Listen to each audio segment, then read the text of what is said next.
قبر پرستوں کے ہاں بیت اللہ سے زیادہ حسین کی قبر عزیز ہے، اور سرزمین حرم سے زیادہ حسین کی کربلا کی سرزمین زیادہ عزیز ہے۔ کامل الزیارات صفحہ 450 پہ ایک روایت ہے، سنیے۔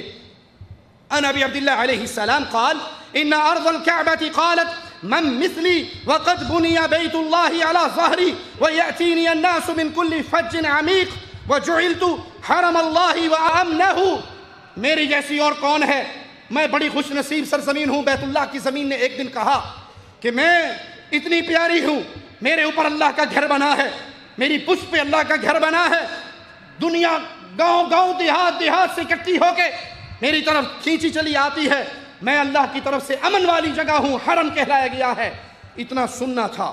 فأوحى اللہ الیہا، تو اللہ نے وحی کی۔ یہ وحی قرآن میں موجود، یہ وحی قرآن میں موجود، یہ وحی صحیح حدیث میں موجود۔ یہ پتہ کون سی وحی ہے؟ وہ جو ذاکر کہتے ہوتے آواز پہ آندی ہے، وہ آواز پیچھوں شیطان دین ڈے آندا ہے، پردے دے پیچھے کھڑا اس مندے وحی آن ڈی ہے، وہ وحی نہیں ہوندی، وہ شیطان بولن ڈے آندا ہے۔ کہا وحی ہوئی فوراً کعبے کی زمین کی طرف کہ چپ ہو جا، سکون اختیار کر، زبان بند کر، میری عزت اور جلال کی قسم، میں نے جو کربلا کی زمین کو عزت دی ہے اس کے مقابلے میں تجھے صرف اتنی عزت ملی ہے جیسے سوئی کو سمندر میں ڈال کے نکال لو، سوئی سے ایک قطرہ لگتا ہے، یہ ایک قطرہ تیری عزت ہے، سارا سمندر کربلا کی عزت ہے۔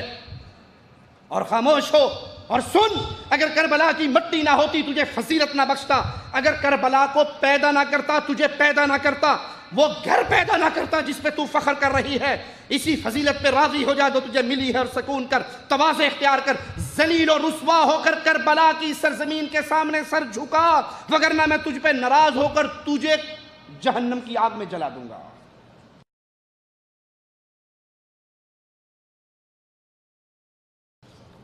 سعودی عرب سے دشمنی کرنے والے یہ رافضی، یہ قبر پرست اصل میں بیت اللہ کے دشمن، حرمین شریفین کے دشمن ہیں۔ ان کی آل سعود سے لڑائی یہی ہے کہ آل سعود نے یہاں پر لا الہ الا اللہ کی جھنڈے کو گاڑا ہوا ہے، یہاں قبر پرستی کے شرک کو مٹایا ہوا ہے۔ بہار انوار کی ایک اور روایت سنیے۔ ابو عبداللہ اپنے موالی سے کہتے ہیں، یا فلان اتزور قبر ابی عبداللہ الحسین بن علی علیہ السلام؟ قال نعم انی ازورہ بین 3 سنین مرہ، فقال له وهو مصفر الوجہ۔ اپنے مرید سے کہا کہ تو حسین کی قبر کی زیارت کے لیے جاتا ہے؟ کہا ہاں 3 سال میں ایک بار جاتا ہوں۔ تو ان کا چہرہ پیلا پڑ گیا اور کہنے لگے، اما واللہ الذی لا الہ الا ہو لو زرتہ لکان افضل لک مما انت فی۔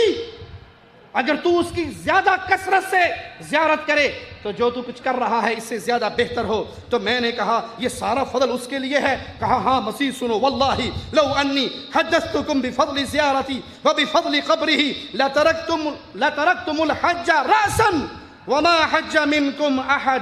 اگر میں تمہیں قبر حسین کی فضیلت بتاؤں، تم آج کے بعد کوئی حج کرنے جاؤ ہی نہ اور حج کو مستقل چھوڑ ہی دو۔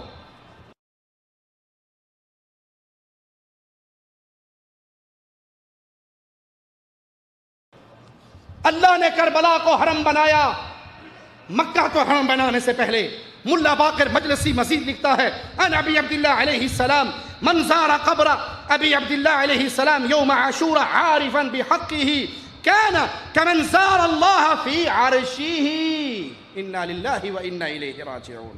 جو عاشورے کے دن حسین کی قبر کی زیارت کرے اس کے حق کو جانتے ہوئے وہ حسین کی زیارت نہیں کر رہا، گویا اللہ کی عرش کے اوپر زیارت کر رہا ہے۔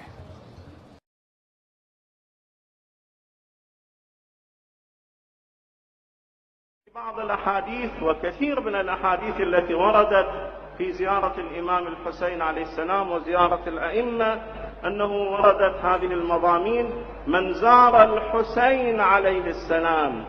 سأقطع الجزء المهم من هذه الأحاديث ثم أبينه لكم لكي ألفت نظركم إلى المقطع المهم من هذه الأحاديث.